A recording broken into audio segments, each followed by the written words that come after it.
Olá! Hoje a gente vai destrinchar uma confusão institucional das grandes que está acontecendo bem no coração do nosso SUS, o Sistema Único de Saúde. O palco dessa história é a cidade de Parnaíba, no Piauí, e o que está em jogo, olha, é a própria ideia de democracia e controle social na saúde pública. E a pergunta que guia tudo isso aqui é bem direta, mas super complexa. Será que um governo pode, assim, do nada, simplesmente ignorar um conselho que foi eleito democraticamente e colocar um outro, um da casa, no lugar? Pois é exatamente essa tensão que a gente vai desvendar agora. Então vamos lá. Para a gente entender o tamanho do problema, a gente precisa voltar um pouquinho no tempo, lá para 2025, que foi onde essa história toda começou. Em 2025, a situação em Parnaíba era, no mínimo, bizarra.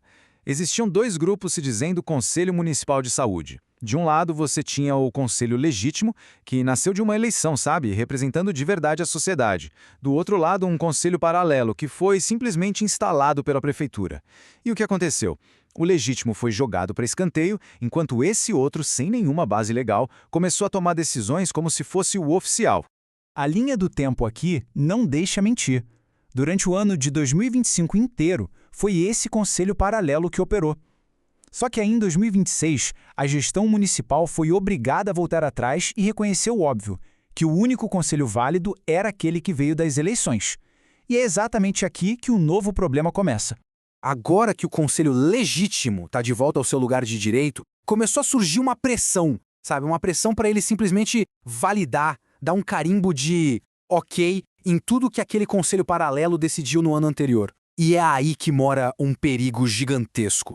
E por que seria um perigo? Basicamente por três motivos bem sérios. Primeiro, validar isso seria como legalizar um ato que já nasceu ilegal. Aquele conselho paralelo nunca teve autoridade para nada. Segundo, o próprio conselho legítimo estaria, na prática, dizendo tudo bem vocês terem nos ignorado. Quer dizer, ele estaria enfraquecendo a si mesmo. E terceiro, seria uma baita contradição, porque esse mesmo conselho legítimo já tinha batido o pé contra a gestão antes, justamente por problemas nas contas. E aqui a gente nem precisa de muito debate, porque a lei, o direito administrativo, é claríssima.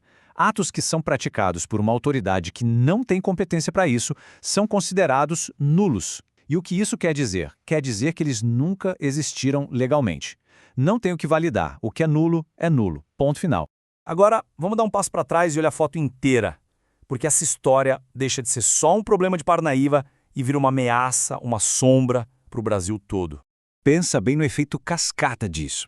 Se o Conselho de Parnaíba ceder e validar essa manobra, isso vira um manual, uma receita de bolo para qualquer prefeito ou secretário que não queira ser fiscalizado.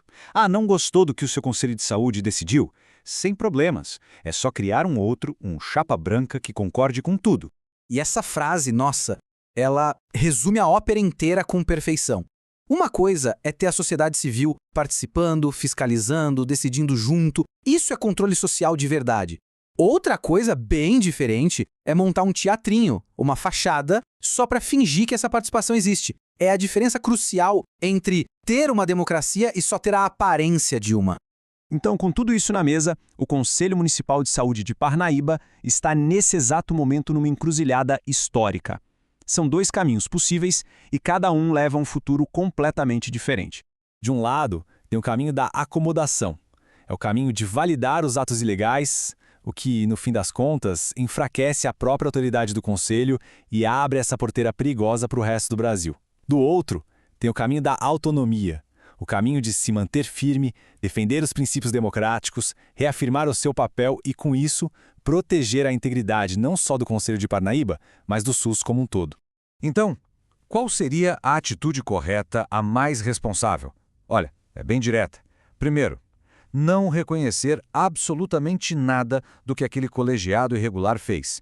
Segundo, pegar as contas de 2025, que nunca foram analisadas por quem de direito, e colocar na mesa do Conselho Legítimo para uma análise séria, como deveria ter sido desde o início. E, por fim, o mais importante, honrar o papel histórico e corajoso que os conselhos de saúde sempre tiveram na defesa do nosso SUS. E para a gente fechar, fica essa reflexão, que é a pergunta de $1 milhão. No fundo, o que está em jogo é isso. Uma instituição democrática pode, em sã consciência, carimbar e aprovar a exata manobra que foi criada para tirá-la do jogo? É uma questão literalmente de sobrevivência institucional.